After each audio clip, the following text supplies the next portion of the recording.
roi, que tu viennes par la vertu et la puissance de ta parole, établir ton règne dans la vie de toutes ces personnes connectées à ce direct. Merci Seigneur, parce que lorsque tu parles pour recadrer, tu parles pour affranchir, tu parles pour libérer, tu parles pour briser, tu parles pour transformer, tu parles pour atteindre l'excellence en toi. Alors je prie que cette parole joue le rôle puissant pour que la gloire de ton règne soit établie en chacun de nous au nom de Jésus-Christ de Nazareth.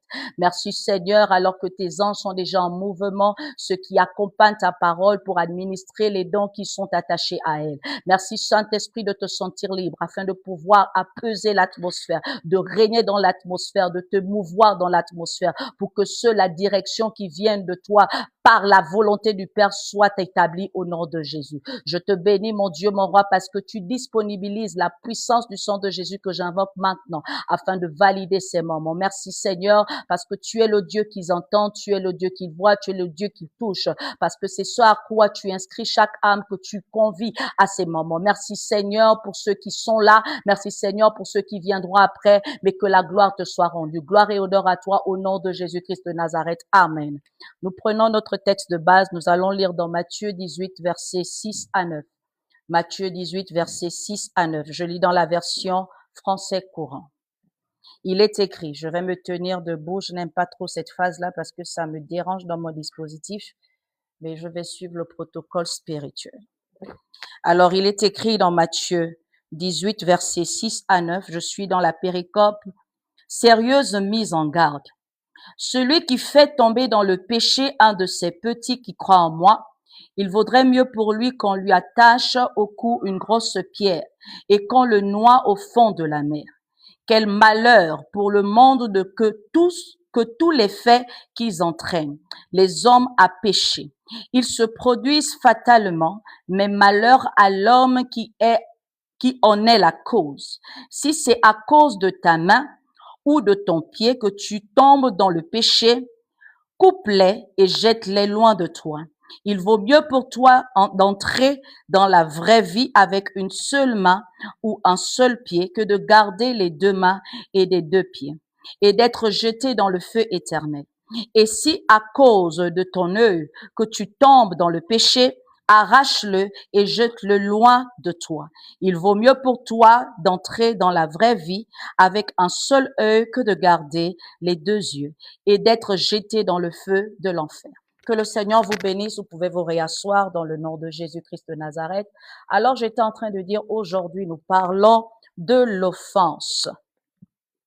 Alors, pour ceux que nous savons, généralement, lorsqu'on parle de l'offense, on a tout de suite une compréhension qui se tourne dans la direction du fait que on a été blessé par quelqu'un qui nous a fait du mal, ou encore on a expérimenté quelque chose qui nous a attristé, parfois qui émane de nous-mêmes par les erreurs que nous pouvons commettre, ou encore par des choses que nous avons choisi de faire malgré le fait qu'elles présentaient à notre endroit un danger ou une pierre d'achoppe ou encore un sujet d'effroi.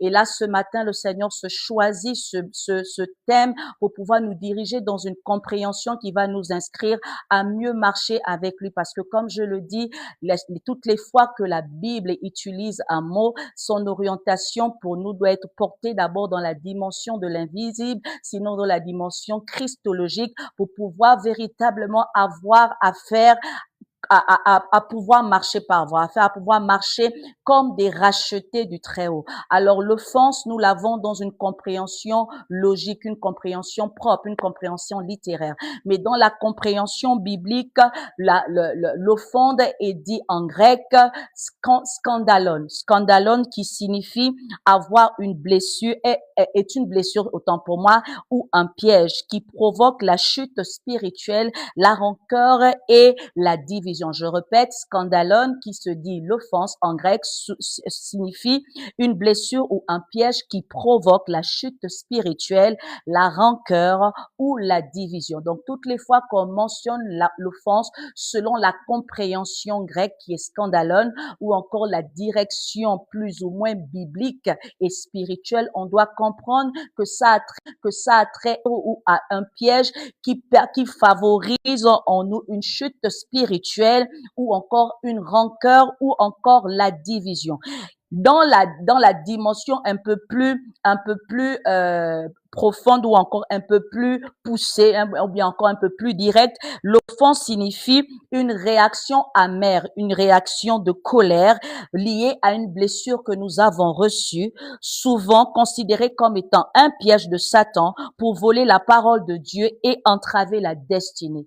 Donc, c'est une réaction rattachée à une blessure reçue qui favorise l'amertume ou la colère. Et ce résultat fait en sorte que ce soit une œuvre satanique pour nous empêcher de garder la parole de Dieu en nous et de pouvoir nous disqualifier de la destinée qui est la nôtre. En d'autres termes, l'offense est égale au péché. L'offense est égale à la chute dans le péché. Donc, lorsque tu écoutes dans la parole de Dieu, encore lorsque tu as pour prêche l'offense, comprends que avant de te porter vers toi, la personne, oriente-toi vers la position, la manière dont tu fléchis dans ta foi, la manière dont tu rétrogrades spirituellement, la manière où tu te sépares de la voix de Dieu, parce que c'est une œuvre du diable pour t'empêcher d'être obéissant à Dieu, pour t'empêcher d'être obéissant à Jésus-Christ, pour t'empêcher de suivre la destinée qui est la tienne. C'est pourquoi le texte de base que nous avons lu, dans d'autres versions, on parle de scandale, parce qu'en vérité, dans les versions plus rapprochées de l'original, on utilise le mot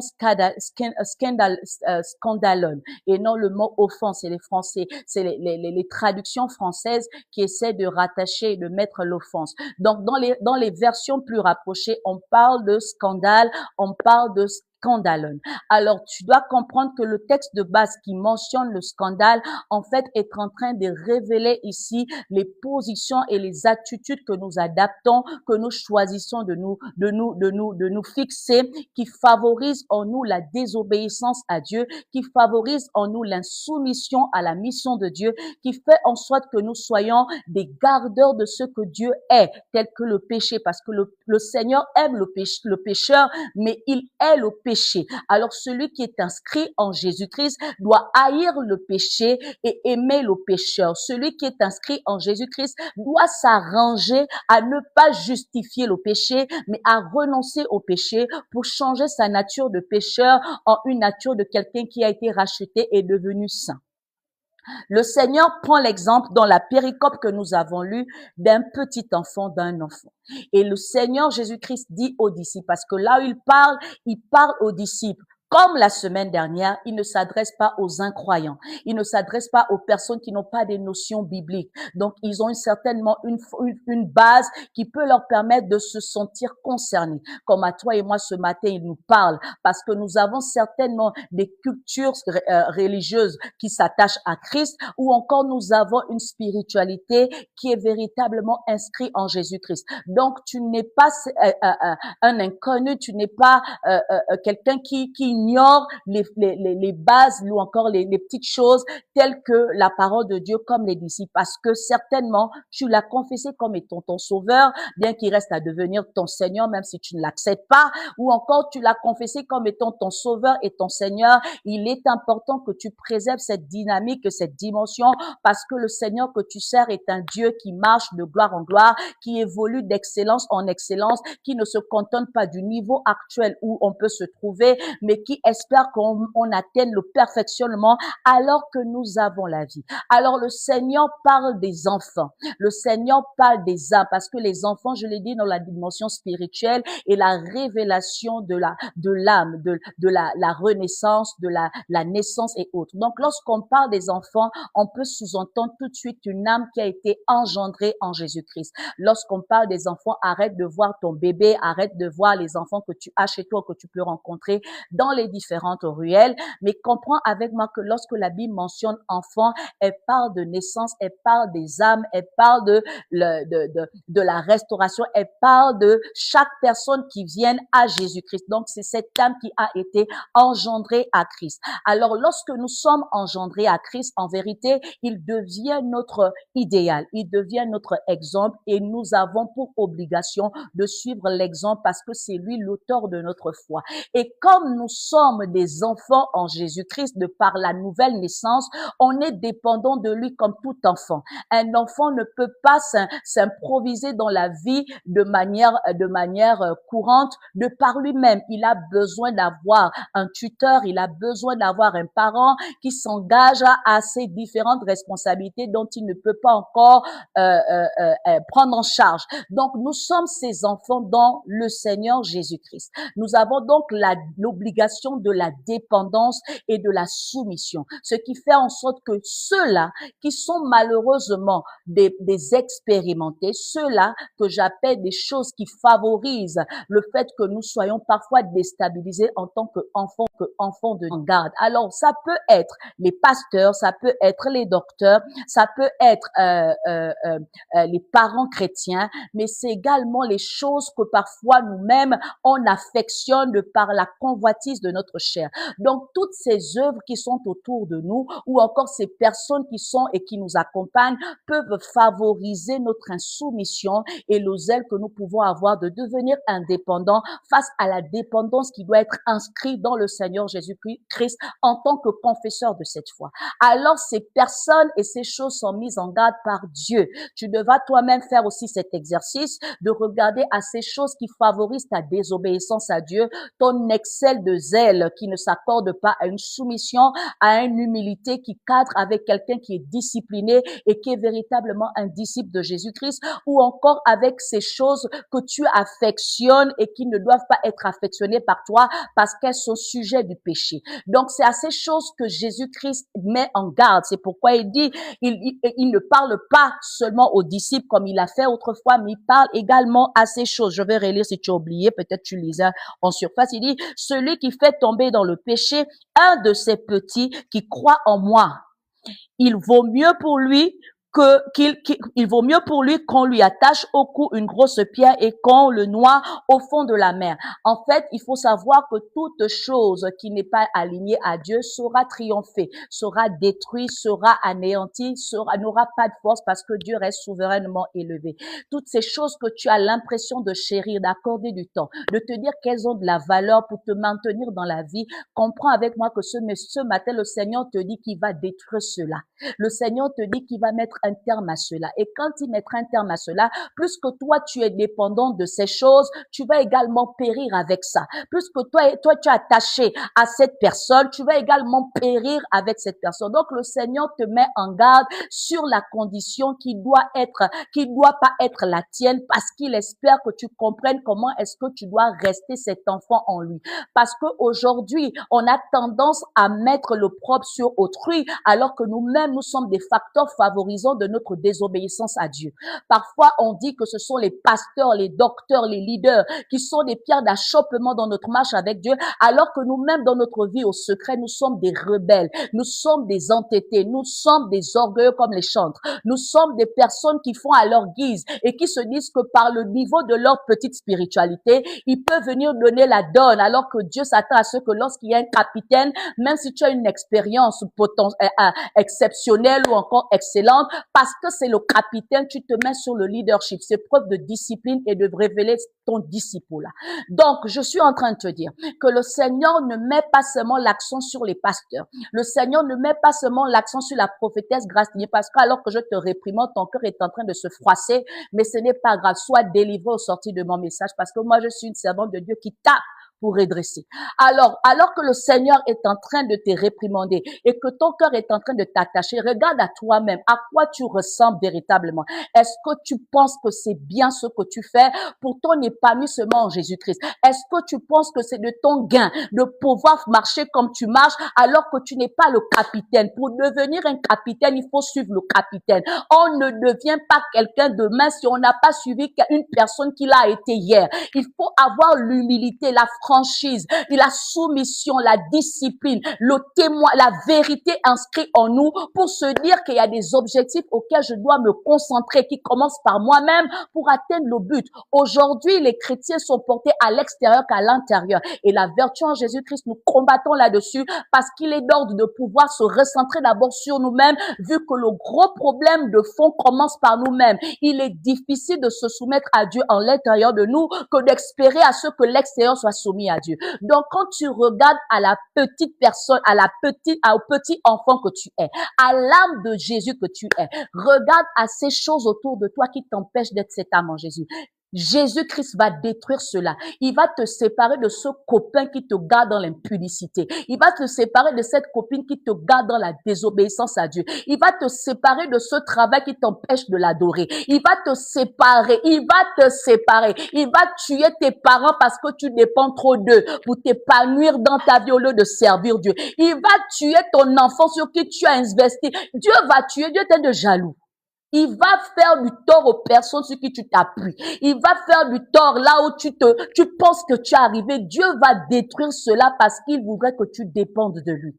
La dépendance à Dieu est un gain pour toi. Celui qui préserve sa vie au prix de son salut va la perdre certainement. Et je suis au regret de te le dire avec cruauté,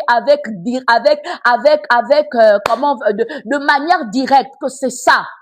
Et comme on vous a habitué aux messages qui ne vous mettent pas en garde sur le châtiment de Dieu, vous vous dites que à force du péché, la grâce qui surabonde vous permet de rester là-dedans. Mais il y a un temps fixé pour toi et pour tout. Et quand Dieu insiste, c'est qu'il y a certainement des restrictions, il y a certainement des choses qu'il est en train de prendre, qu'il est en train de décider, qui doivent être alignées dans cette saison. Et si tu n'es pas aligné, tu vas te prendre malheureusement ce châtiment qui vient de lui. Et comme il est amour, s'il te parle ce matin, c'est pour que tu revoies, pour que tu te repositionnes. Et là, il continue, il dit malheur, parce que la vérité, c'est que le monde est soumis à ces choses, donc à la tentation du péché. Le monde est soumis au scandale. Pourquoi? Pas parce qu'il est un Elohim qui se démet de sa souveraineté, qui se démet autant pour moi de sa suprématie, non, mais parce qu'il marche selon les lois établies. Et le monde des esprits a des lois qui le gouvernent.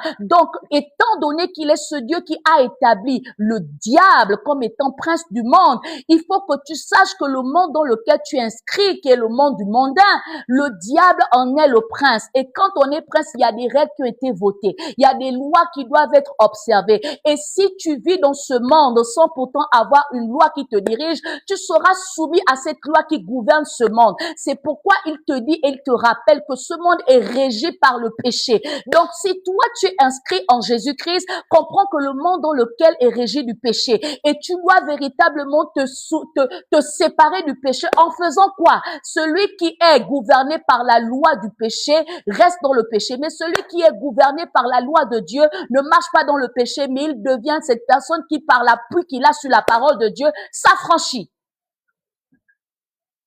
Alléluia. Donc le Seigneur dit, le monde dans lequel tu es là, il y a le mal. Ce n'est pas une surprise pour lui. En fait, tu te mens toi-même. Parfois, tu te poses la question, pourquoi je subis ce mal? La vérité, c'est que le mal est le partage de ce monde. Et tu dois comprendre que plus il y a le mal, plus toi, tu dois monter dans une dimension spirituelle pour avoir la domination sur le mal. Parce que si tu neutralises le mal que dans sa nature physique, tu vas manquer ce qui permet à faire en sorte que le mal perde de sa vigueur, perde de sa puissance. Parce que nous aurons compris la dimension spirituelle. La meilleure façon de neutraliser le mal dans le monde qui s'avère être physique, c'est d'avoir une ascension spirituelle dans son intimité avec Jésus-Christ. D'où la dépendance totale à lui. Sépare-toi de ceux qui fragilisent ta force en Jésus-Christ. Sépare-toi de ceux qui fragilisent ta spiritualité à s'inscrire véritablement en lui. Sépare-toi de ceux qui vont t'empêcher de pouvoir recevoir la parole de Dieu afin de marcher sur cette parole, parce que le monde dans lequel tu branches est un monde ténébreux. Parce que le monde dans lequel nous sommes est un monde qui n'a pas de lumière. La lumière émane de l'Esprit de Dieu. Ensuite, il continue, il affirme encore ce que je suis en train de dire. Il dit, il vaut mieux pour toi de couper tes mains et de les jeter au feu que de pouvoir espérer recevoir une vie et de rentrer dans cette vie avec cette condition. Parce que la vérité, c'est que nul ne pourra rentrer dans le lieu très saint avec la souillure qui est la sienne. Nul ne pourra rentrer dans le lieu très saint en ayant été insoumis à la mission de Dieu. Est-ce qu'on est ensemble? Nul ne pourra rentrer dans le lieu très saint en n'ayant pas accompli sa destinée divine, sa destinée prophétique. C'est pourquoi il est important pour toi, chrétien, de réaliser que ta destinée est une priorité. Ta destinée prophétique est une priorité et tu ne dois pas l'annuler pour quoi que ce soit. Tu ne dois pas t'interdire de l'accomplir au risque de manquer ton introduction dans l'éternité, au risque de manquer ton appel dans l'éternité, au risque de ne pas comprendre pourquoi Dieu a permis ton existence. Au jour d'aujourd'hui, les chrétiens que nous sommes seulement investis dans notre panissement parmi les humains,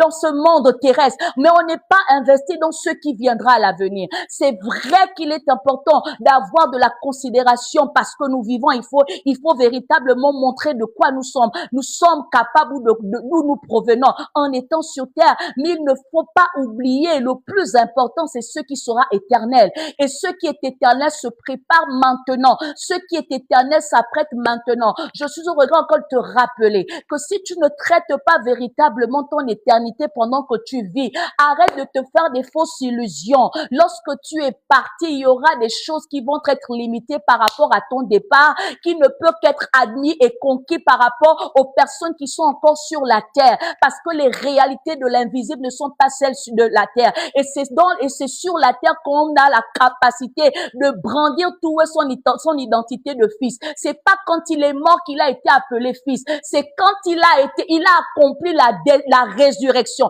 C'est quand il a accompli la croix qu'il a été confirmé et affirmé d'être fils. Donc, il faudrait que tu saches que la capacité d'être un fils est positionnée dans ton vécu actuel. On ne change pas d'identité de qui nous sommes après notre mort. On ne change pas d'identité de ce que nous serons après notre mort. C'est maintenant qu'on dit qui nous sommes et on saura là où nous partirons. C'est maintenant qu'on se positionne dans notre présent pour savoir là où nous partons même dans le futur. Donc, si ton présent est négligé, si ton présent ne s'aligne pas à cette discipline, tu vas manquer de t'affirmer comme étant un disciple de Jésus-Christ. Alors, la question que nous nous posons ce matin, comment est-ce que je vais m'éviter d'être une victime de l'offense? Parce que j'ai réalisé que ce matin, après la définition que nous avons reçue de la servante de Dieu, on nous a dit que l'offense nous ouvre la porte à une capacité de devenir des moins spirituels, des rancuniers, des diviseurs, ou encore à une capacité de réduire ma foi,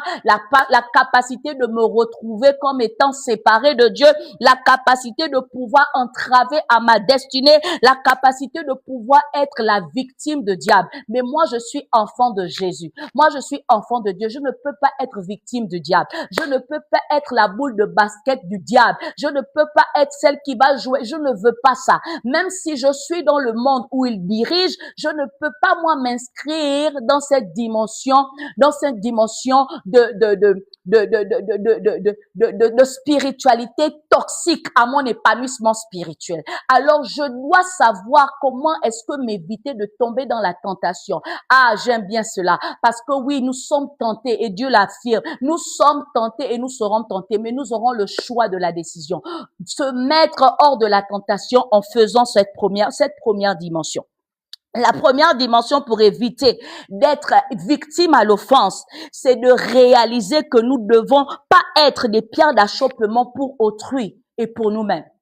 On ne doit pas être des pierres d'achoppement pour autrui et pour nous-mêmes. La pierre d'achoppement, c'est quoi? C'est ceux qui favorisent la chute de l'autre. Et en tant que croyant chrétien, comme je l'ai dit, le texte ne s'adresse pas aux incroyants. Le texte s'adresse aux croyants. Et si par grâce, ceux qui sont incroyants veulent véritablement appartenir, ils vont s'inscrire là-dedans.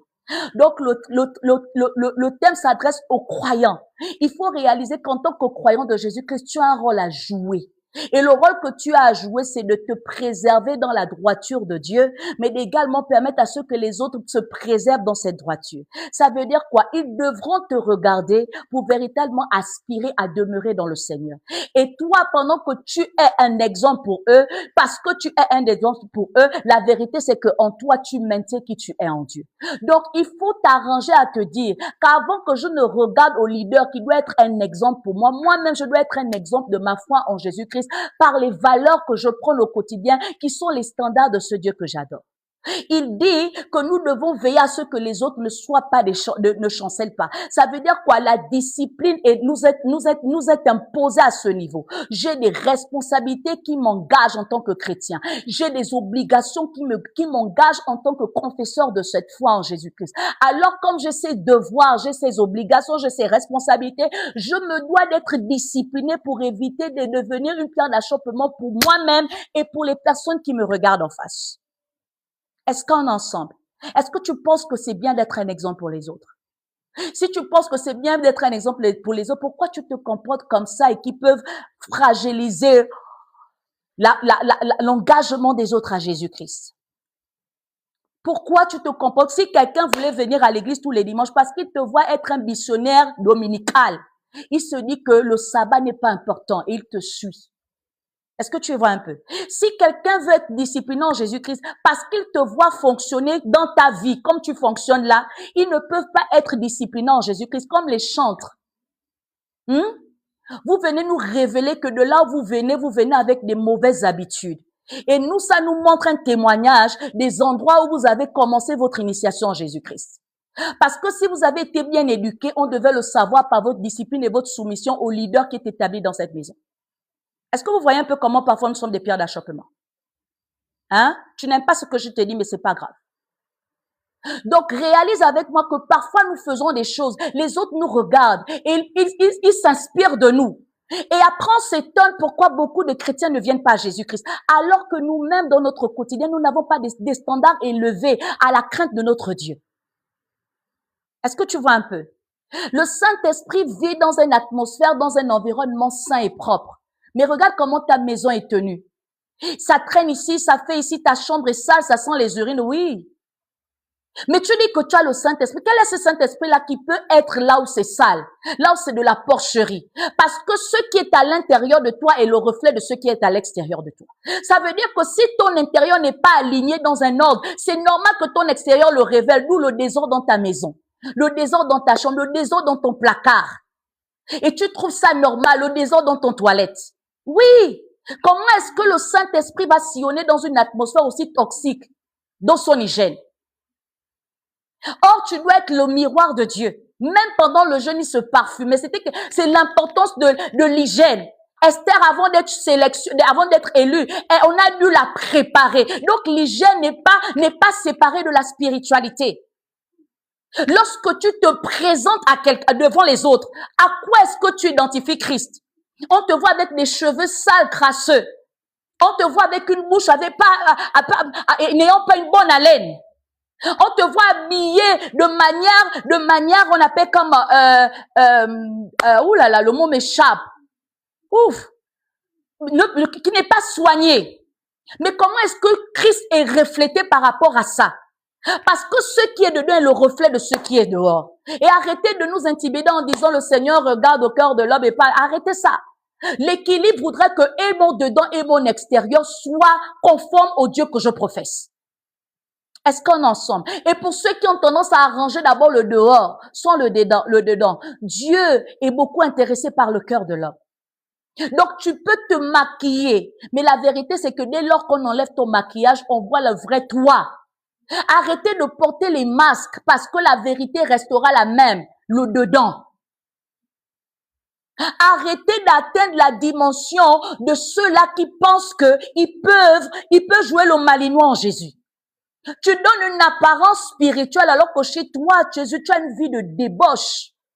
Tu montres une vie de spiritualité. Tu te connectes pendant qu'on est en train de jeûner. Ou bien tu viens en milieu de la journée en disant, nous sommes en jeûne dans l'église, mais à 4 heures du matin, c'est toi qui ronfles. Tu lis même le message, tu ne t'arranges même pas à mettre, on appelle comment, c'est quoi le mot, Flavienne? Tu ne mets pas le reminder. Tu ne mets pas le reminder. Et tu dis que tu jeûnes, le réveil, merci maman. Et tu dis que tu jeûnes. Tu viens, tu veux montrer aux gens que tu appartiens à une congrégation, que vous jeûnez en ce moment. Mais tu n'arrives pas à mettre l'alarme à 4 heures du matin. On t'a dit bien que c'est 4 heures du matin, on se retrouve pour prier. Toi, de toute la semaine, ça ne t'a pas dérangé. Tu trouves les excuses. Je n'ai pas Zoom. Je ne peux pas me connecter. Je prends les médicaments. L'apparence. Mais en longueur de journée, tu mets les gros versets pour donner un genre. Tu t'investis ailleurs que dans ton église. Parce que tu penses que tu fais mal à ton leader. Tu es juste un indiscipliné. Tu n'es pas un disciple. Parce que ce que tu négliges à la base est la révélation de ce que tu sauras demain. Je me moque de ceux-là qui sont investis en dehors de l'église que dans l'église. Parce que la finalité de ça, c'est que ça montrera qui vous êtes véritablement. Si chez toi, tu n'es pas propre, ce que tu feras chez les autres, ce sera pire. Donc, arrête de jouer une tendance d'être discipliné dehors. Alléluia, dans les associations, les cancers, les sessions, vous voilà super spirituels. Alors que dans l'église, vous êtes des bons missionnaires et désengagés. Quand il y a des conversations des chrétiens en dehors de l'église, vous montrez l'apparence. Oh oui, non, je connais ça. Alors que chez toi, tu ne pratiques pas ça. Dans ton église, tu ne fais même pas ce que les autres sont en train de débattre là. Tu es un hypocrite. Et tu es en train de tuer qui tu dois être. Parce que tu es une pierre d'achoppement pour toi-même et finalement pour les autres qui te regardent mais qui ne disent rien. Est-ce qu'on ensemble? La première prospérité commence avec la discipline que tu te mets, pas la discipline financière. Parce que je connais des personnes qui sont disciplinées financièrement, mais qui ont une vie de désordre, qui ne canalisent pas leur devenir, qui ne canalisent pas leur famille. Donc, quand toi, tu cherches la prospérité sur les finances, tu n'as rien dans la tête. Mais je connais quelqu'un qui n'est pas prospère financièrement, mais qui est rangé dans sa manière de fonctionner et qui deviendra quelqu'un de multimilliardaire demain. Parce que ce qu'il a commencé à discipliner là-bas chez lui sera la révélation de ce qu'il aura à gérer demain. Et il va bien terminer sa vie. Donc, arrête de te focaliser sur ton appart, à mettre le maquillage, à aller faire de l'esthétique, de la chirurgie esthétique. La réalité, c'est qu'à un âge avancé, tout va tomber. Tu n'as pas encore remarqué tu n'as pas encore regardé les documentaires des gens qui font la chirurgie esthétique. À la fin de leur vie, la réalité, c'est le réaliser. Est-ce qu'on est ensemble? Donc, il faut travailler ton dedans. Il faut aimer les messages que je te donne. C'est pour ton bien-être. Parce que ça ne sert à rien de penser que tu as une relation avec Dieu alors que tu n'as pas. Et d'écouter les gens qui te caressent dans le sens du poil alors qu'ils sont en train de t'enfoncer dans l'abîme du péché. Alors qu'ils sont en train de t'enfoncer dans la fosse au lion. Alors qu'ils sont en train de te tuer. L'amour de Jésus-Christ se révèle par la vérité de sa parole. Et quand Christ prêche sur la vérité, il t'emmène à sortir de ton confort charnel pour t'inscrire dans le confort divin. Donc, le message de Jésus, c'est pas de dire, oui, félicitations, tu as fait ceci, alors que la base de ta bénédiction a été précédée de la désobéissance à Dieu. Moi, je me moque même, je me pose la question, comment vous pouvez vous réjouir d'une bénédiction que vous avez gagnée au prix d'un péché? Et vous voulez parler de ça, de la grâce. Et ça vous affecte vous-même. Pourquoi? Parce que ce qu'on gagne au prix d'une corruption finit par nous faire du mal. C'est comme voler ce qui ne t'appartient pas. Celui qui vole ce qui ne l'appartient pas finira par ne pas jouir de ça. Et après, on s'étonne de certains échecs. Après, on s'étonne de certaines maladies. Après, on s'étonne de certaines situations. Mais la base de ça, là, a commencé comment? Parce que la base de toute chose est la révélation de ce qui est aujourd'hui. Et vous êtes là, vous allez vous mettre dans une position de roman, de culpabilité, faire culpabiliser parfois les autres, alors que vous-même, à la base, vous avez été faux.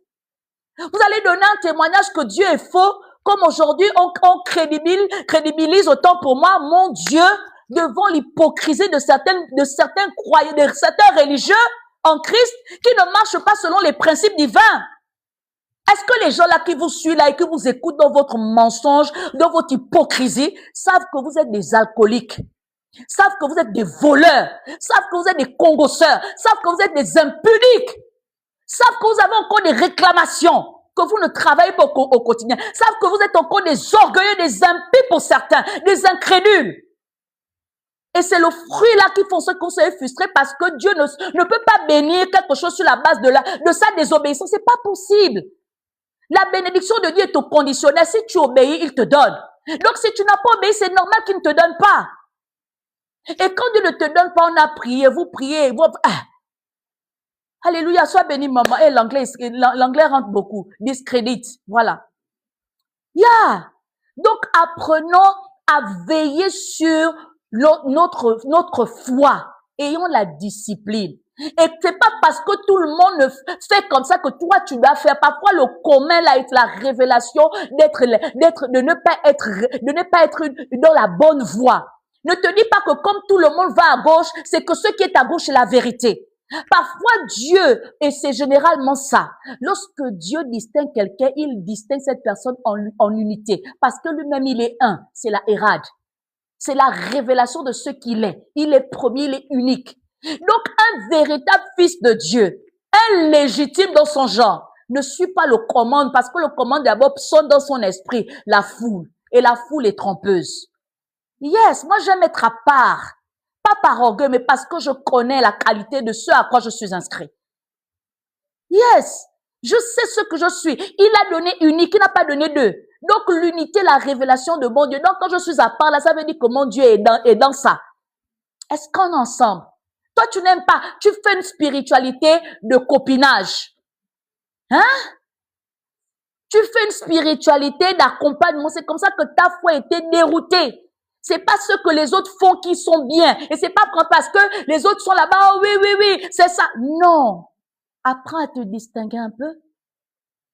Apprends à te mettre à part un peu. Tu es tous les jours dans le brouillon.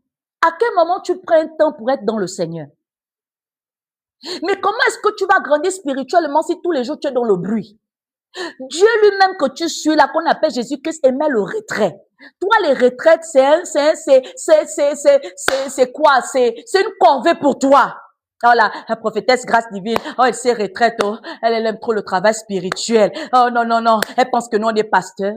Tu n'as pas, you don't have common sense. Tu n'es pas intelligent, tu n'es même pas futé, spirituellement. Parce que quelqu'un qui suit un maître devra avoir cette révélation-là au moins. Un maître que tu suis aime le retrait, mais toi tu n'aimes pas le retrait. Qui tu suis finalement? Qui tu suis? Parce que le retrait est une position, est un facilitateur pour pouvoir maintenir sa marche avec Dieu. Parce que là-bas, il déteint sur toi. Il te donne la révélation pour te distinguer dans le monde où tu es établi en étant être vivant parmi les êtres vivants. Donc, si tu ne pars pas dans le secret ou dans les révélations des élus, là, comment est-ce que tu vas te démarquer parmi ceux qui ne sont pas élus?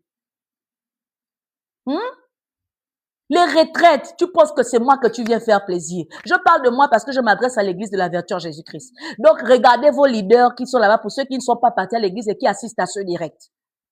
On ne vous demande pas de travailler votre spiritualité pour vous emmerder.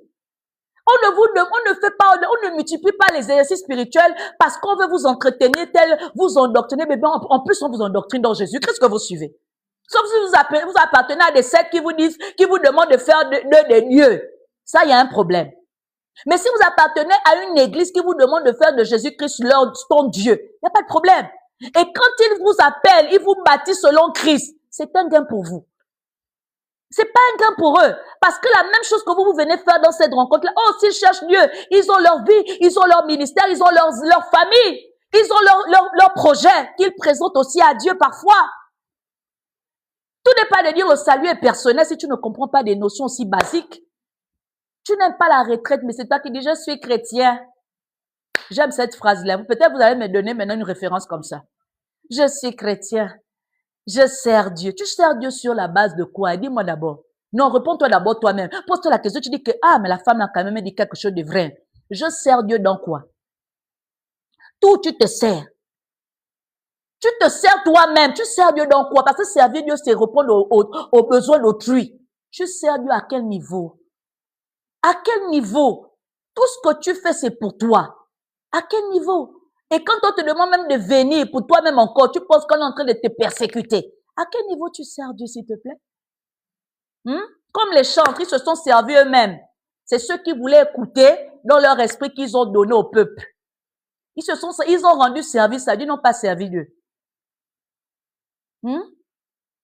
Et c'est ce que nous faisons.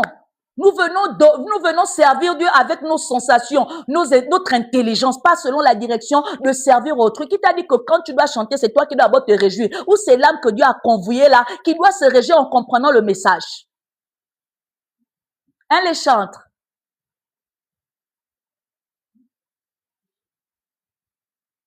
Vraiment, aujourd'hui, là, je suis très fâchée contre vous. Et moi, je ne sais pas prétendre. Vous devez sérieusement vous aligner. Ah oui, je suis très dur. Lorsqu'il s'agit de l'œuvre de mon Père, je suis très dur et vous n'allez pas m'aimer. Si vous n'êtes pas en train de servir Dieu. C'était une parenthèse pour vous montrer encore que je suis très fâchée contre les chants de l'église ce matin. Et c'est une colère sainte. Donc, j'étais en train de dire, ça ne sert à rien de vous servir vous-même pour contenter votre ouïe, pour contenter votre chair. Et vous vous dites que vous avez servi Dieu. Quand on sert Dieu, on pleure, parce que ça ne nous réjouit pas généralement. Servir Dieu, c'est connaître Gethsemane pour affronter la croix à Golgotha. Qui t'a dit que servir Dieu, c'est la réjouissance? La réjouissance de ta chair en plus. Si tu ne meurs pas d'abord pour le autrui, tu ne connaîtras pas le bien de Dieu. Parce que connaître le bien de Dieu, c'est mourir pour autrui. Donc, quand tu dis que tu sers Dieu, tu es sûr que tu sers Dieu? Hein? Tu jeûnes là parce que tu veux te marier pour qui? Pour toi-même. Porter la bague, n'est-ce pas? N'est-ce pas? Oh oui. Tu jeûnes là, tu pries là parce que tu veux travailler. Pour qui? Pour toi-même. Parce que tu convoites les autres qui voyagent, qui sont épanouis financièrement. Tu murmures dans ton cœur. C'est pourquoi tu viens encore à l'église. C'est pourquoi tu pries encore. C'est pourquoi tu es là. Le fond de ton engagement est lié par rapport à ce que tu attends de la main de Dieu. Tu ne sers pas Dieu. Tu es un intéressé. Ça, c'est pas ça servir. C'est l'attitude des personnes qui sont escrocs. En quoi tu sers Dieu, s'il te plaît? Parce que celui qui ne sert pas Dieu ne sera jamais capable de maintenir son soi, de sorte à ce qu'il ne soit pas une pierre d'achoppement pour lui-même. Lorsque tu sers Dieu, tu connais tous les jours un brisement, où tu perds l'envie de vivre pour toi et tu développes l'envie de vivre pour Dieu chaque jour. Tu sers qui, s'il te plaît? Oui, tu sortiras de cette question, de cette atmosphère en disant que, ah, la femme m'a posé cette question, je sers qui? Parce que si tu ne sers pas Dieu, tu sers le diable. Si tu ne sers pas Jésus-Christ, tu sers Satan, c'est clair et net. Tu sers qui? Satan est égoïste, comme toi-même. Satan est un intéressé, comme l'attitude que tu as. Satan est un convoiteur, comme ce que tu fais. Satan est un orgueilleux, comme tu es en train de faire là. Tu sers qui finalement? Mais que ce message te révolte à ne plus être une victime de l'offense. Parce que longtemps, tellement tu t'es concentré sur l'offense, des blessures qu'on t'a faites dans le passé par des individus, que tu as oublié l'essentiel étant maintenant Jésus-Christ. Ou l'offense que tu dois, sur laquelle tu dois veiller, c'est éviter de pécher parce que l'offense est égale à péché. Donc, je ne veux pas désobéir à Dieu sous ce fait que je n'ai pas envie de me retrouver à l'attrister. C'est ça l'offense. En tant que chrétien, au lieu de chercher la vengeance autrui, de chercher les boucs émissaires ailleurs, concentre-toi d'abord à quel niveau je suis avec ce Dieu que je suis. Parce que quand tu t'alignes avec Dieu, les situations qui sont autour de toi qui te dérangent vont trouver leur solution. Les personnes qui t'énervent là vont trouver leur voie. Tu vas te voir, ils ont disparu, comme a dit l'autre femme. Quand tu te concentres sur Dieu, les choses qui sont autour de toi deviennent, se minimisent seules. Parce que ton cœur est placé là où il y a ton trésor. Et ton trésor s'appelle Dieu, Yahvé. Donc, si tu as le temps pour Dieu, tu n'auras pas le temps pour les choses qui sont autour de toi. Et quand on n'a pas le temps pour les choses qui sont autour de nous, mais elles se dispersent seules. Parce qu'il n'y a pas plus embêtant lorsque quelqu'un ne nous donne pas de l'intérêt. Lorsque quelqu'un ne nous considère pas. On va chercher notre distraction ailleurs. Donc, si tu t'investis à servir Dieu véritablement, tu vas regarder les choses, les personnes qui sont là, tu vas les compter comme étant des figurantes. Je dis souvent à mes fils, et je vais encore te le répéter, je ne m'attache pas aux gens. Je m'attache à ceux qui servent l'intérêt de mon Père. Le jour où je constate que mon Père n'est plus ton intérêt, je t'oublie comme un vent. Yes. Je n'ai pas le temps à perdre pour aimer les gens. Parce que l'homme est deceitful. En français, c'est quoi? L'homme de soi. L'homme est infidèle et inconstant. Et moi, mon cœur est porté sur l'œuvre de mon Père qui est perpétuelle. Donc, une fois que je constate que tu ne respectes pas l'œuvre de mon Père, je t'ignore. Et quand je t'ignore, ça n'est pas, tu vas pas aimer. Ah, tu vas pas m'aimer. Je recherche la paix. Quand je trouve que tu es un sujet qui me trouve ma paix, je t'ignore parce que tu n'es pas une source de bénédiction pour moi. À l'instant, je dois avoir la paix. Est-ce que tu vois un peu? Je t'invite à le faire. Ignorer les gens qui ne se focalisent pas sur Dieu. Faut redresser. Si on pouvait redresser certaines personnes, je crois que notre vie en Christ allait être fluide, like living waters. Si on pouvait seulement ignorer, quand vous respectez ceux qui respectent Dieu, vous allez voir que ceux qui ne respectent pas Dieu vont commencer à chercher à respecter Dieu. Parce qu'ils vont voir à quel point ils sont tellement minables et négligés.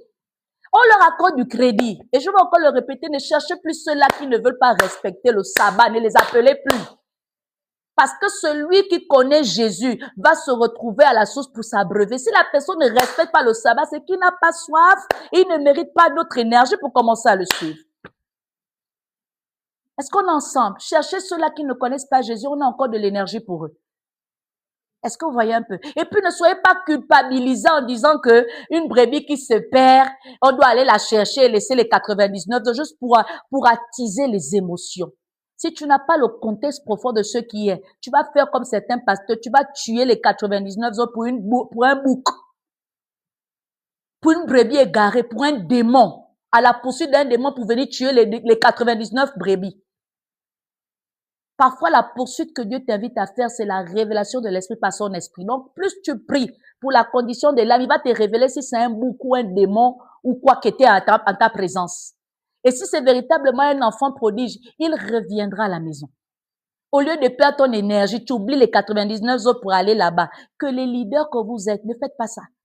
On est dans un temps où le salut est personnel. Tu pries pour les âmes. Ceux qui vont se retrouver vont se mettre là-dedans.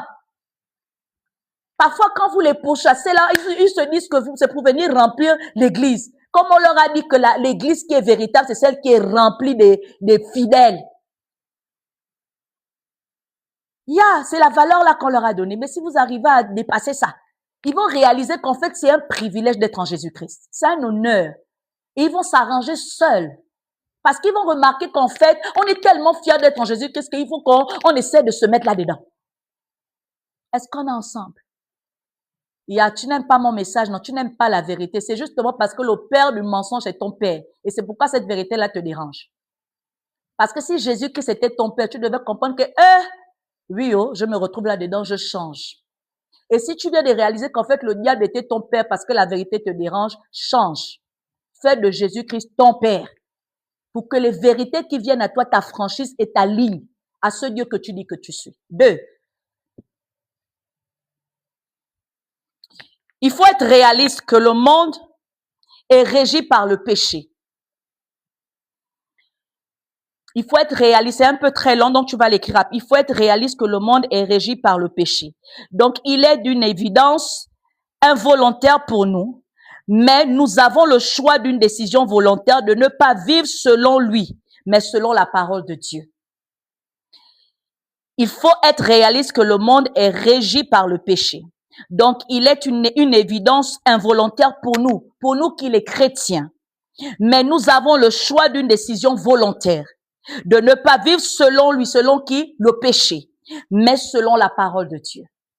Donc, pour ne pas être une victime de l'offense, il faut que tu parviennes à te dire, je dois décider de marcher selon la parole de Dieu. Parce que le monde est régi par le péché, là, une loi votée par le diable, où le système mondial est corrompu par lui-même Lucifer. Et comme le système mondial est corrompu par lui-même Lucifer, là, moi, en tant que confesseuse de foi en Jésus-Christ, je ne suis pas gagnée par Lucifer, je suis gagnée par Dieu, par le moyen de Christ. Donc, je marche selon la lumière, selon la parole, parce que la parole est Dieu. Donc, je marche selon Dieu. C'est ça, marcher selon la parole. Avant de prendre les versets que tu récites, l'Éternel est mon berger, je ne manquerai de rien. Il me fait reposer dans des fers pâturages. Tu ne fais que réciter. La première parole que tu appliques, c'est la prise de conscience que Dieu est omniprésent, omnipotent. Quand tu as la prise de conscience que Dieu est omniprésent, omnipotent, tu vas pas faire les bêtises que tu fais dans le secret là.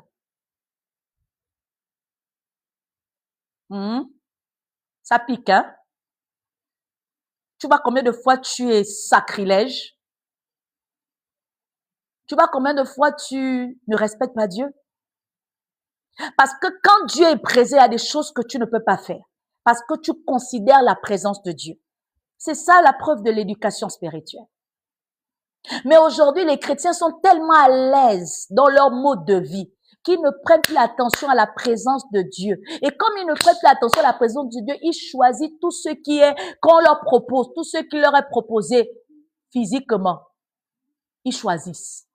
Parce qu'ils ne veulent pas marcher selon la parole de Dieu. Parce qu'ils ne sont pas conscients que Dieu les voit. Dieu ne voit que les méchants qui les poursuivent, mais Dieu ne voit pas les méchants qui sont en eux, qui les séquestrent, qui les emprisonnent. Il ne voit que le sorcier de leur village. Alléluia. N'est-ce pas, non? Il ne voit que le chef, n'est-ce pas? Toi-même, tu sais pas que tu es le chef même de la sorcellerie et par la manière que tu mènes ta vie.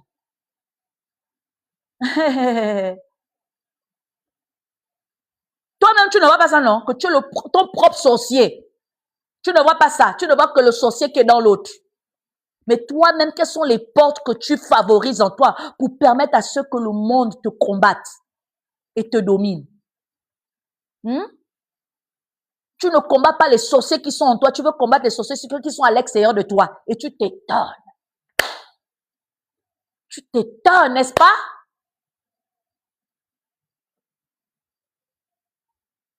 N'est-ce pas? Donc, il faudrait que véritablement tu parviennes à vivre selon Dieu. Considère, moi je vais te parler de Dieu, la vivre selon la parole de Dieu, là, c'est de respecter la présence de Dieu. Est-ce que tu es assez conscient que Dieu est là? Dans ta pensée, est-ce que tu es conscient que Dieu est là? Parce que quand tu es conscient, ça va t'éviter d'être dans l'offense. Ça va t'éviter d'être dans le faux. Ça va t'éviter d'être dans la corruption. Ça va t'éviter d'être dans le compromis. Parce que tu es conscient que Dieu est là. Tu respectes cette souveraineté-là. Je dis généralement que pour voir un enfant qui est humble, qui a respecté l'autorité de quelqu'un, on le voit par ses habitudes, par son attitude, la dépendance qu'il a devant la notoriété ou bien devant l'autorité. Et c'est ce qui fait en sorte que même dans le leadership au sein de l'Église, beaucoup des brebis sont difficiles à suivre parce qu'en fait, beaucoup d'entre eux, dans leur famille, sont dysfonctionnels. On ne respecte pas la hiérarchie. Ils n'ont pas connu ce qu'on appelle la gouvernance, respecter l'autorité. Ce sont des enfants qu'on a livrés à eux-mêmes, qui étaient libres de leurs décisions et de leurs choix. Et on n'a pas su canaliser. C'est pourquoi, lorsqu'ils viennent dans un environnement, je parle du contexte de l'église, mais il y a d'autres contextes, parfois dans le bureau. Les personnes qui sont très mal éduquées ont généralement eu un problème dans leur maison, dans le fonctionnement de là où ils ont grandi. On leur a pas appris comment respecter l'autorité. C'est pourquoi ils peuvent parler au directeur comme ils veulent. C'est pourquoi ils peuvent parler au leader comme ils veulent. C'est pourquoi ils sont libres de leur choix. Et quand ils viennent à Jésus-Christ, ils n'ont pas la capacité parfois même de se soumettre, en dehors du fait que c'est difficile dans la chair. Mais quand tu as eu déjà une proposition de base, parfois ta conversion sera plus facile. Parfois ta conversion sera plus facile. Les personnes qui ont souvent des choix duels là ont connu ce qu'on appelle les familles polygames, les familles divisées. Ils ont souvent les corruptions là parce que c'est dans cet environnement là qu'ils ont grandi. Les personnes qui sont traumatisées, ça dépend, regardez. Mais ce matin, je suis là pour attirer ton attention. Tu reviens d'où? Parfois, ta manière de marcher dans Dieu là est liée au fait que tu n'as pas pris conscience de là où tu as grandi. Quel a été ton environnement? C'est là-bas où ta délivrance va commencer. C'est là-bas où tu dois aller commencer à chercher ta délivrance. Parce que tu es là, tu fatigues les prophètes. Tu es là, tu fatigues les serviteurs de Dieu. Tu es là, tu fatigues les leaders, tes frères. Tous les jours, c'est toi qui as le problème. En fait, la délivrance que tu as manqué de faire, c'est la reconnaissance de ta jeunesse. Où est-ce que tu as commencé depuis que tu vis? Parce que là-bas, il y a des entités qui t'ont connu et qui se sont fait propriétaires. Ils se sont alliés à toi plus que vous avez grandi dans le même domaine. Ils te connaissent un peu quand tu étais dans un quartier. Même si tu changes de quartier, on te connaît parce que tu as grandi là-bas. Est-ce qu'on est ensemble? Donc, il y a des démons qui te connaissent et comme ils te connaissent, ils peuvent faire de toi ce qu'ils veulent. À cause de l'environnement, tu as grandi. Et tu n'as pas traité ça. Tu n'as pas traité, certains même de tes voisins, tu les fréquentais. Donc, vous avez partagé parfois un peu ensemble. Et le partage, c'est une communion qu'on crée. C'est un lien qu'on tisse. Donc, parfois, tes réclamations ne sont pas là où tu cherches, c'est là-bas. Quelle est ta base? Parfois, tu es une personne frustrée à côté des autres à cause de l'enfance que tu as eue. Tu n'as pas traité ça. Les traumatismes d'enfance, tu n'as pas traité ça. Donc, ce sont des choses sur lesquelles tu dois t'investir parce que Dieu ne peut pas te donner sa bénédiction s'il y a encore des blocages comme ça. Et ça, ce sont des freins de réception de la bénédiction de Dieu. On va tous les jours venir là te prophétiser, je te vois riche, je te vois prospère. Tu es là, tu dis Amen. 1 an passe, 2 ans passent, 3 ans passent. C'est toujours la même prophétie. Mais la prophétie ne s'accomplit pas si les choses n'ont pas été favorables. Donc, il faut d'abord rendre tout, regarder. Seigneur, montre-moi, mets mes yeux là où j'ignore pour que je puisse m'inscrire véritablement dans ce que je dois m'inscrire pour recevoir la plénitude de ta promesse dans ma vie. Seigneur, permets-moi de regarder, sépare-moi. Dieu n'a pas pu bénir Abraham dans la maison de son père. Il a béni en dehors de la maison de son père. Parfois, il faut que tu partes pour être béni. Mais toi, tu es là, tu es tellement familier à cet endroit.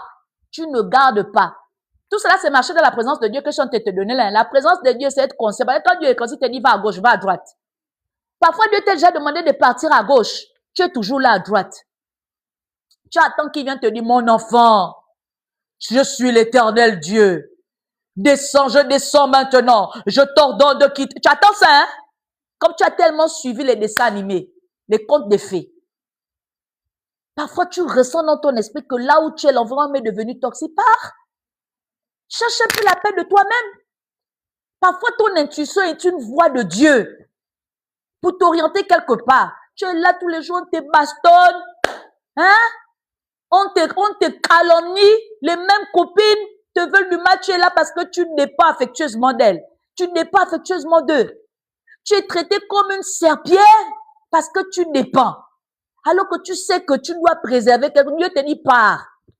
Fais confiance à Dieu. Fais confiance à l'inconnu. Surtout quand tu es un chrétien. C'est ça marcher selon la parole aussi. Parce que les versets qu'on t'a expliqués dans toutes les versions, dans tous les vases, là, tu ne comprends pas. Les choses élémentaires, pour ça doit éveiller ton esprit pour te dire qu'il y a quelque chose que j'ai manqué. Qu'as-tu manqué? Tu es là, tu offenses Dieu, tu t'offenses toi-même parce que tu marches selon la chair. Si ma chair n'est pas à l'aise, je ne peux pas être là. Si ma chair n'est pas conforme, je ne peux pas être là. Non. À un moment donné, il faut apprendre à suivre le mouvement de Dieu. Et quand on est un fils de Dieu, on suit son mouvement. Je sais que si Dieu est avec moi, je n'ai rien à craindre. C'est ça marcher selon Dieu. C'est ça marcher selon la parole de Dieu. Et quand tu marches selon la parole de Dieu, même si les choses ne se passent pas comme tu souhaites, tellement Dieu est dans cette manière de marcher, il t'assure une paix que tu ne peux même pas comprendre. Pourtant, il y a le trouble. Pourtant, il y a le trouble. Mais il t'assure une paix, une confiance parce qu'il est avec toi. C'est-à-dire que les gens se posent la question, mais comment il fait pour rester autant serein, autant déterminé? Pourtant, si c'était nous, on aurait déjà jeté l'éponge. Si c'était moi, non. La confiance sur quoi il se pose ou sur quoi elle se pose est de Dieu. Elle se repose sur Dieu. C'est pas sur elle-même. Elle se repose sur Dieu. Aussi vrai que Dieu est son partage là. Le vent peut souffler. Les saisons peuvent passer. Tant que Dieu est là, assurément, à son temps, ça arrivera. Le plus important pour l'âme, pour le croyant inscrit dans une vie de pratique avec son Dieu, c'est de marcher selon Dieu. Je quitte la maison de mon père pour aller là où Dieu m'envoie, parce que Canaan est ma terre promise. Canaan est ma terre promise. Je ne reste pas là parce que rester là, c'est tuer ma destinée. Canaan est ma terre promise. Marcher selon la parole de Dieu va t'éviter l'offense, va t'éviter la désobéissance, va t'éviter de tuer ta spiritualité, va t'éviter d'être dans la religion. Tu es tellement dans les rites. C'est pourquoi que quand tu viens dans la présence de Dieu, on prie. Tu es tellement familier, tu pries assise. Amen. La présence de Dieu, tu ne sais pas qu'elle est honorifique. On doit l'honorer. Quand on te dit, on se tient dans la présence de Dieu, tu pries Dieu. Tu ne peux pas te tenir debout parce que tu es trop épais, tu es impoli. Tu es très mal éduqué. Ah oui, ça aussi on dit dans les messages. Parce que c'est lui qui a la crainte de Dieu, dans la présence de Dieu. Quand on te dit, on prie Dieu, tu vas te tenir debout et respecter Dieu. Tu ne le fais pas pour l'honneur des hommes, mais pour l'honneur au Dieu que tu sais être présent. Pourquoi tu es venu si tu penses que Dieu n'est pas là? Tu es venu répondre à un acte de présence? Pourquoi tu t'es déplacé si tu penses que Dieu n'est pas dans ce lieu? Parce que quand tu quittes de chez toi pour venir dans la présence de Dieu, c'est que tu dois respecter Dieu. On te demande de louer même si les chanteurs ont chanté dans la chair. On te demande de louer. Tu es là, tu penses que ce qu'on dit là, c'est la routine. Oh non, on va finir, on va venir, on va prier, on va louer, la prophétesse va prêcher, on va donner les offrandes, on va sortir. Tu es religieux et charnel. Tu es même profane.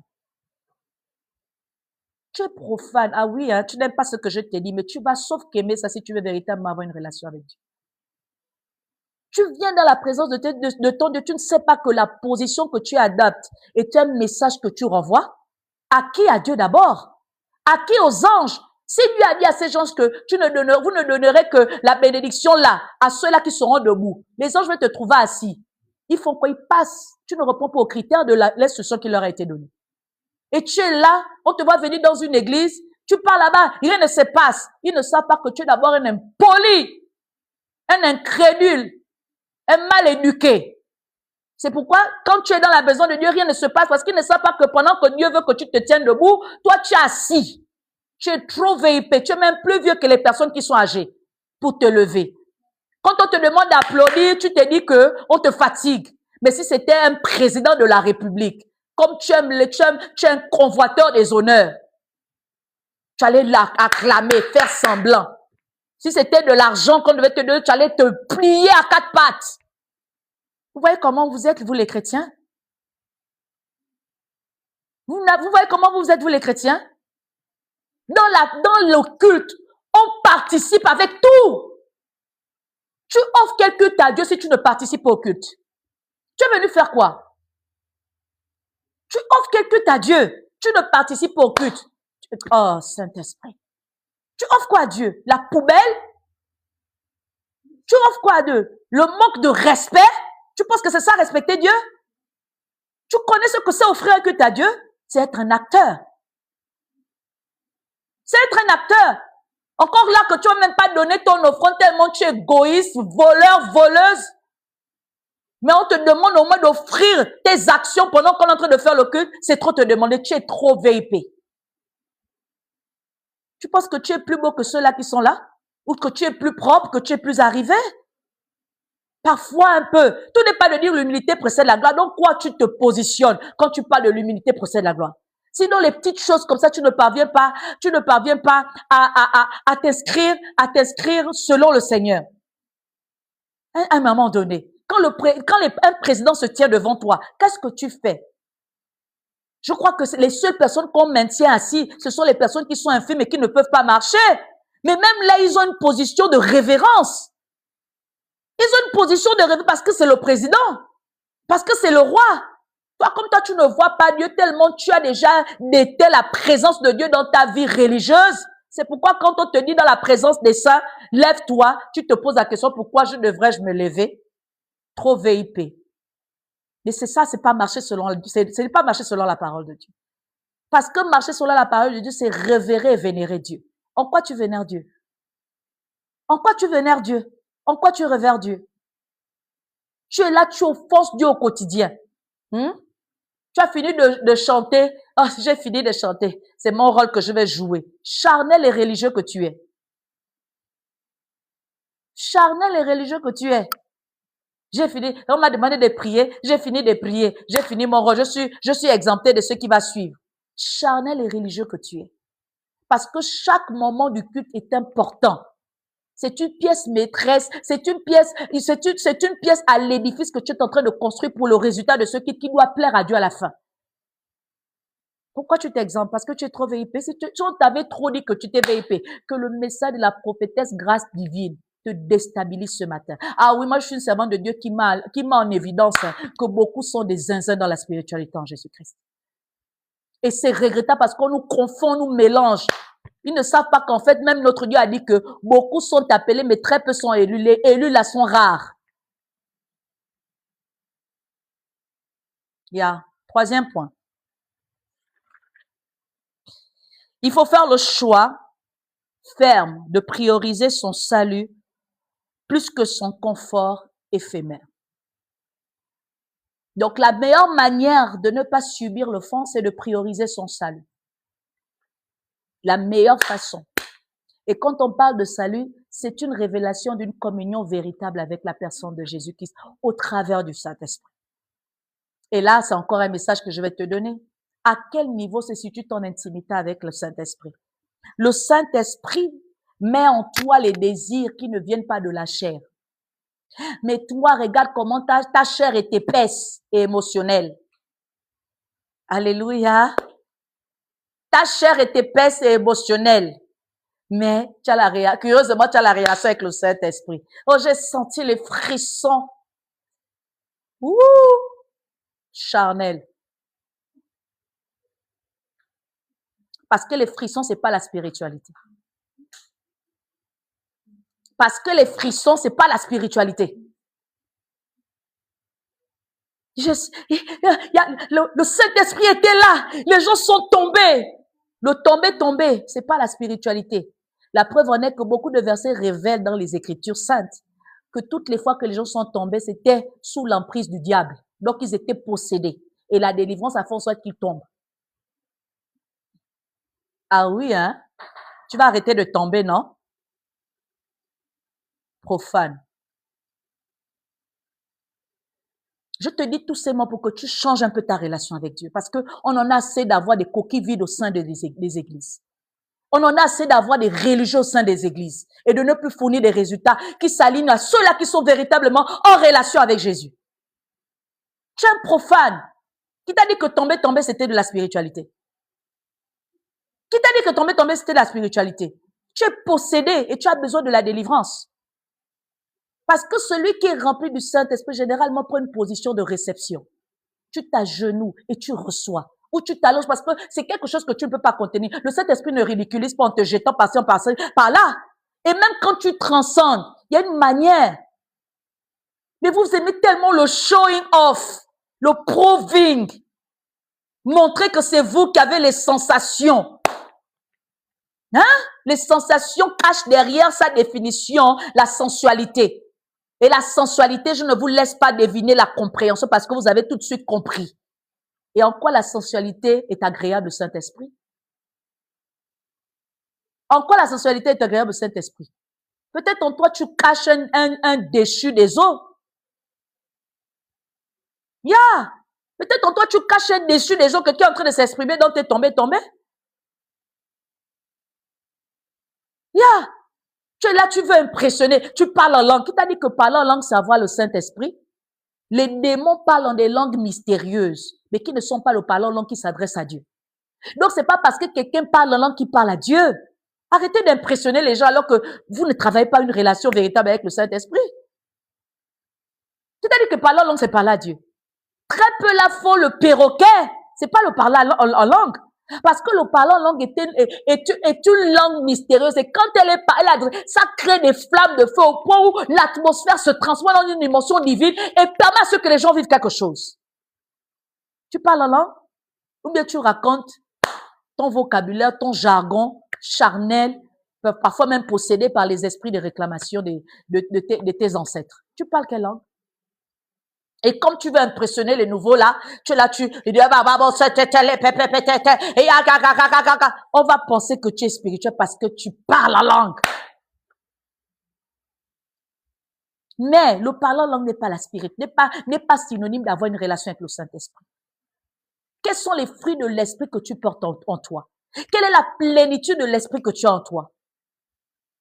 Quelle est la plénitude de l'esprit que tu as en toi? Hein? La sensibilité spirituelle. Les chantres. Quelle est la sensibilité spirituelle que vous avez?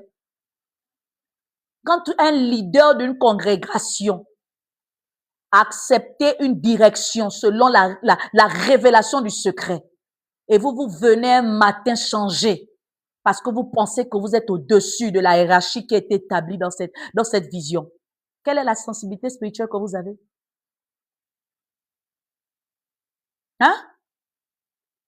Quelle est la sensibilité spirituelle que vous avez? Vous êtes des désordonnés et des charnels. Parce que déjà, même dans la compréhension, vous ne savez pas comment on prépare un culte. Le culte se prépare la veille. Donc, en tant que mandaté, vase principal de la vision et du moment, forcément, j'ai prié en dirigeant selon ce que j'ai reçu. Donc, quand vous vous intronisez, tel un feu étranger au milieu de ce qui a été préparé, en quoi vous êtes en train de faire de la spiritualité? Vous êtes en train de faire de l'exhibition de l'ambiance chrétienne, du folklorique, je suis désolée. Parce que quand on est spirituel, on est sensible même au leadership. On est sensible, on respecte le responsable. On n'est pas entêté. Et c'est ce que beaucoup font. Le leader donne une direction, vous partez à gauche. En quoi vous avez l'intimité avec le Saint-Esprit? En quoi? Le manque de savoir-vivre, c'est tout. Parce que le Saint-Esprit met une cohésion spirituelle où il y a la paix, il y a le bon fonctionnement, il n'y a pas la divergence. Il n'y a pas de divergence lorsqu'on suit le Saint-Esprit. Et c'est quelle relation que tu bâtis avec le Saint-Esprit? Où au lieu de favoriser la paix, tu actives le désordre, la discorde et la division. Parce que tu auras choisi, parce que vous aurez choisi de marcher en divergence avec le leadership. Les chantres. Et pendant que j'indexe les chantres, vous vous retrouvez aussi là-dedans. Toute la congrégation. Hein? En quoi est-ce que votre leader vous dit, il y a jeûne et prière. Tu ne prends pas un jour par respect du leadership parce qu'il est la représentation de Dieu, puisqu'il est sacré en Dieu, de venir au moins dire que, j'étais là, par respect du leadership. En quoi est-ce que tu as une relation avec le Saint-Esprit? Si les seules choses comme ça, tu ne respectes pas. Christ lui-même dans Matthieu 16, verset 23 dit à Pierre, arrière de moi Satan. Pourtant, Pierre était son disciple. Non, pourquoi? Parce que Pierre a choisi de marcher selon la chair, selon l'humain, et non selon la volonté de Dieu, non selon le leadership de Jésus-Christ. Donc, les chantres auraient été, si Christ était là, il allait vous dire, arrière de moi, Satan vous chantre. Parce que vous aurez choisi de marcher à l'encontre du leader que je suis. Et c'est ça. On est dans une vision. On jeûne, on prie. Tu ne jeûnes pas, tu ne pries pas. Tu es tellement libéral, tellement indépendant, mais comme par hasard, tu as une relation avec le Saint-Esprit. C'est vrai ça? Tu es sérieuse? Tu es sérieux? Mais de qui se moque-t-on, cher chrétien? De qui se moque-t-on? Et ça vous plaît qu'on se foute des chrétiens parce que vous ne voulez pas discipliner les petites choses. Alors que c'est des petites choses que viennent des grandes choses. Si le minimum là, tu ne considères pas, comment Dieu va te donner le grand? Parce que Dieu, avant de te responsabiliser ou bien de te donner sa bénédiction, il se rassure d'abord que tu es prête. Hein? Je prends les médicaments, j'allaite. Hey, Jésus. Non, vraiment, Dieu n'est plus la priorité de beaucoup de chrétiens. Parce que là où ton trésor et ton cœur sera là-bas. Ce sera là-bas. Quelle relation tu as avec le Saint-Esprit? Tu as quelle relation? Tu penses que la relation avec le Saint-Esprit, parce que tu ne vis pas dans l'impudicité sexuelle? Non, il y a beaucoup de choses. Il y a plus que la sexualité. Il y a plus que la sexualité. Dans le mandat même que tu as, là, il y a des disciplines qui sont exigées selon le mandat que tu as. Toi, tu manges comme un porc, tu vis comme un porc, tu marches comme un insensé. En quoi tu es spirituel? Tu ne sais pas que les spirituels ont une discipline? Oh! Pourquoi ils ont un aura? Parce que leur discipline est inscrite en eux. Tu vas venir là, tu es pata confondu dans l'énergie de ceux-là qui sont légers spirituels parce que tu n'as aucune discipline spirituelle. Tu manges comme un porc, tu parles comme une pie, ah oui, tu fais tout et n'importe quoi. En quoi tu as une relation avec le Saint-Esprit, s'il te plaît?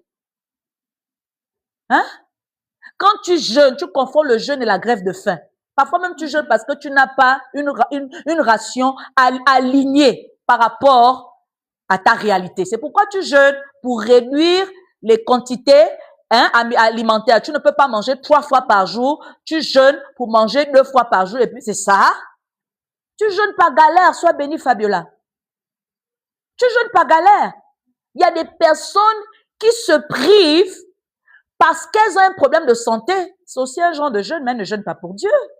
Qu'est-ce que tu appelles avoir une relation avec le Saint-Esprit? Oui, parce que si tu as une relation avec le Saint-Esprit a pour rôle de nous garder unis avec le Père et le Fils. C'est ce qui nous maintient dans notre salut.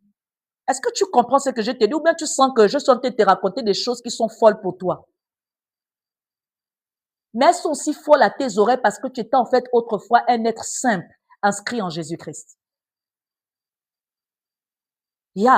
Parce que quelqu'un qui était un être véritablement inscrit en Jésus-Christ recevrait la révélation et dire non, ça, ce message-là est profond et puissant. C'est une œuvre pour moi de rentrer là-dedans afin d'être délivré.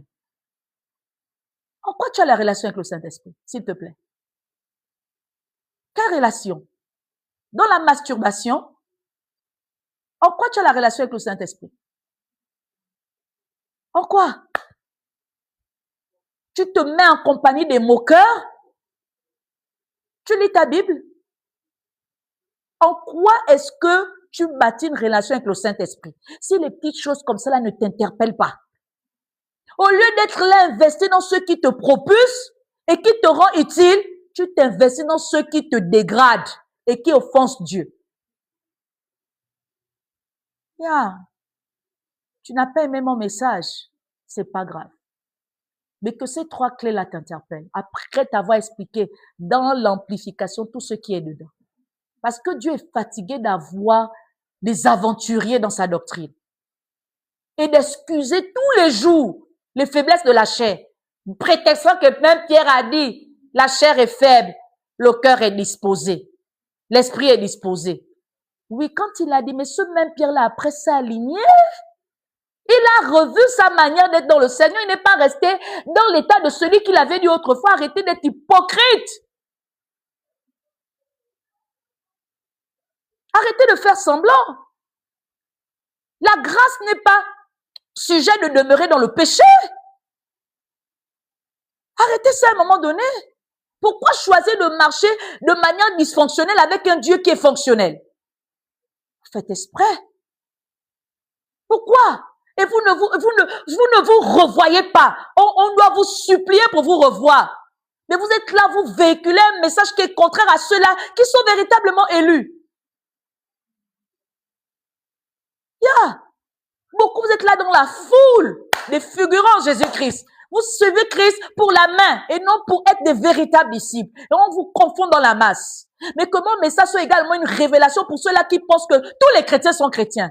Pour la plupart, lorsqu'on comptabilise sur 100%, 97% ne sont pas véritablement des élus.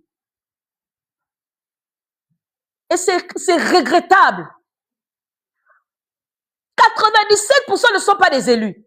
Parce que beaucoup sont truffés d'une corruption pas possible. D'une négligence et d'un charnel. Non! L'église, le temple, est maintenant un recueil des démons et des hybrides. Et comme il n'y a pas une flamme dans l'église, ben ils sont là, ils sont à l'aise. Et quand ils trouvent un endroit où on prône Jésus-Christ, il veut donner un autre témoignage. Aussi vrai que je sers Dieu, en esprit, en vérité, sans orgueil, je veux vous combattre lorsque vous vous positionnez dans cette église, la vertu en Jésus-Christ. Parce que je suis sacrifié en Jésus-Christ pour combattre les hybrides et les faux. Si tu es religieux, tu ne vas pas m'aimer. Tu vas sauf que devenir spirituel ou tu vas partir. Si tu es un hybride, tu vas comprendre que le feu là, tu ne peux pas le contenir. Parce que j'ai choisi d'être de ceux-là qui sont élus, pas de ceux-là qui sont juste appelés. La grâce, le salut en Jésus-Christ se doit d'être priorisé, come on. Tu es là, tu viens à l'église quand tu as des problèmes.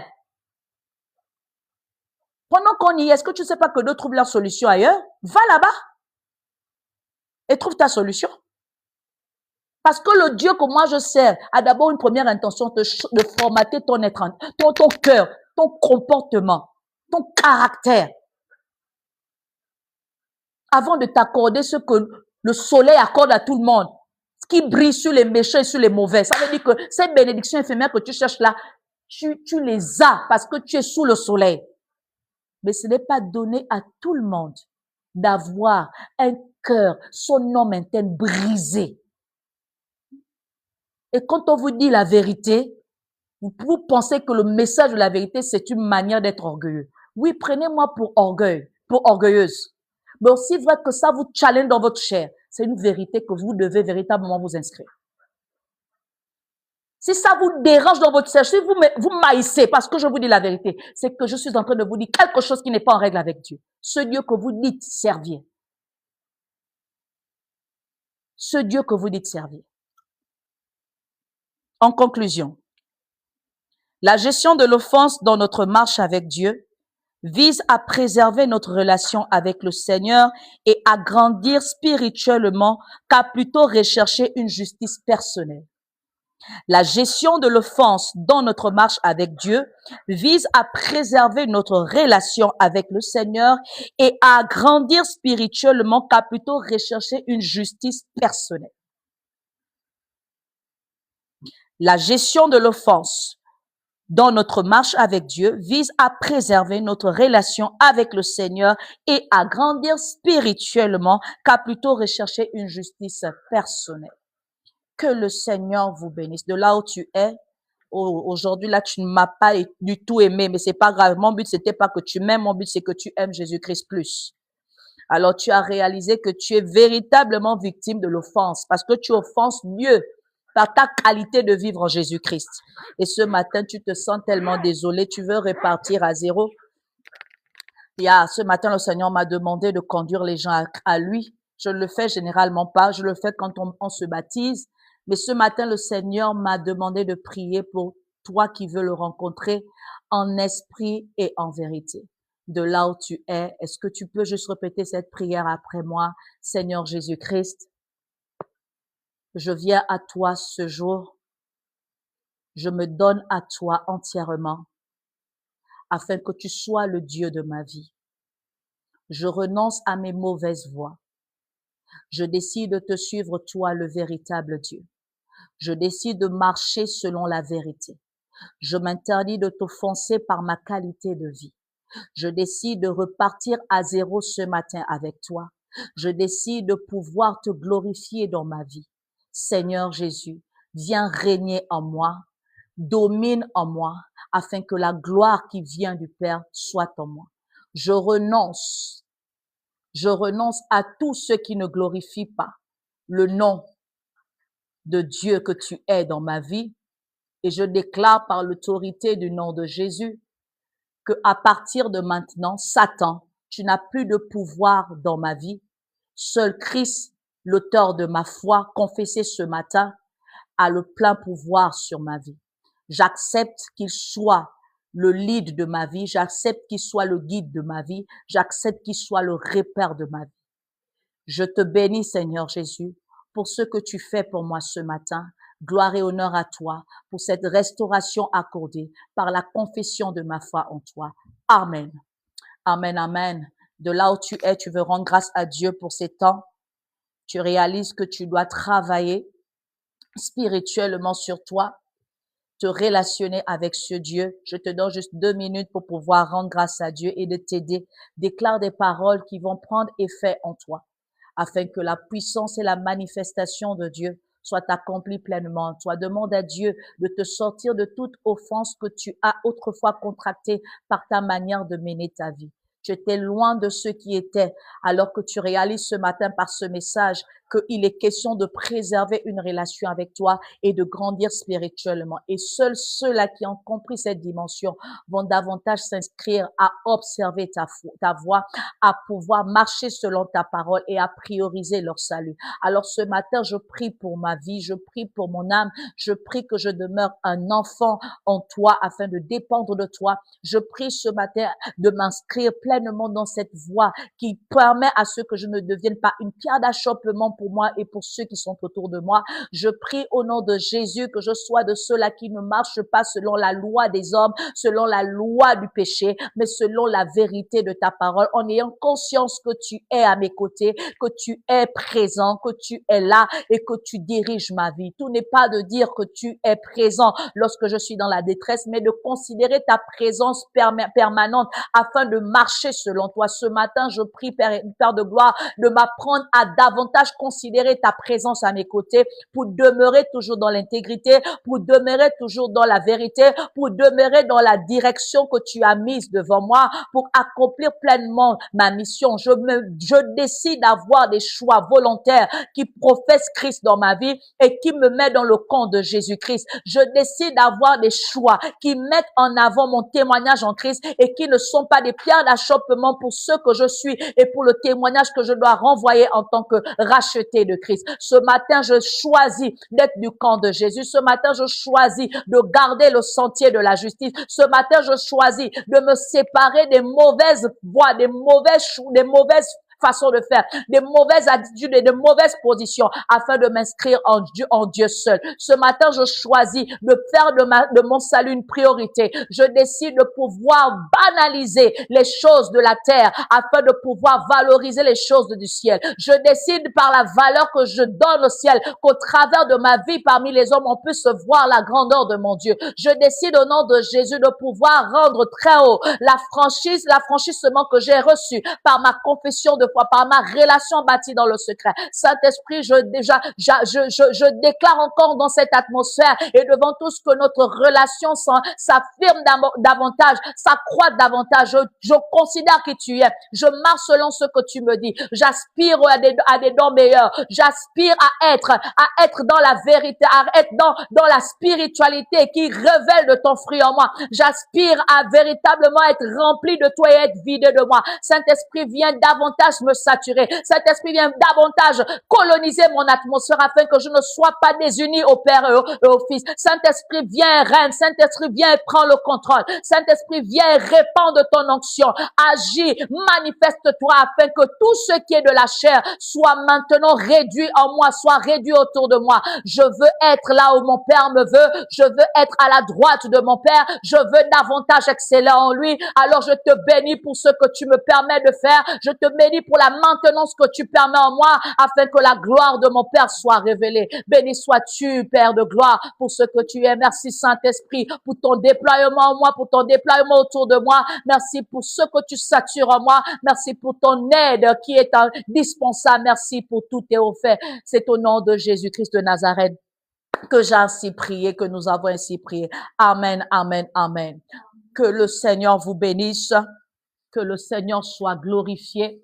De là où tu es, est-ce que tu peux donner une offrande d'acclamation à ce Dieu alors que tu acclames tout ce qui t'empêchait d'être agréable à Dieu et maintenant destitué de son autorité, de son pouvoir sur toi, alors que tu acclames, tu es en train de déclarer que tu aimes Jésus, que tu le magnifies, que tu le célèbres dans ta vie, que toi, sa maison, tu le serviras pour toujours. Tu acclames parce que tu reconnais la grandeur de Dieu, tu reconnais la bonté de Dieu, tu reconnais l'amour inconditionnel de Dieu, tu reconnais la vérité de Dieu, tu reconnais l'unique qu'il est dans ta vie, tu reconnais la puissance, la toute puissance qu'il est pour toi. Béni sois-tu, Jésus. Amen, amen. Amen, amen, amen. Alors, tu vas prendre une très belle offrande si tu l'avais prévu, parce que tu fais partie de ceux-là qui préparent le culte en avance. Si tu as prévu ton offrande et si tu penses que Dieu doit regarder à ton offrande par la qualité que tu aspires à être en lui, prends une très belle offrande, une offrande de bonne odeur, pas une offrande qui sent mauvais, pas une offrande méprisée, mais une offrande de bonne odeur, pas selon le nombre.